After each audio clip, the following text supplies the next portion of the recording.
berimajinasi kepada kaum muda tentunya untuk menumbuhkan cinta dan cinta rasa tanah air terhadap Indonesia dengan bertemakan Hari Kemerdekaan Negara Republik Indonesia pada tanggal 17 Agustus tahun 2020. Hasil akhir lomba kayangan Idol ini, 3 peserta keluar sebagai juara 1, 2, dan 3, serta 1 juara favorit.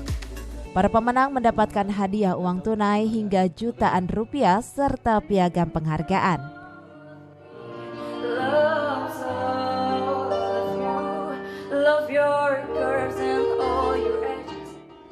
Dari Sukamakmur, Kabupaten Bogor, Tim Liputan melaporkan.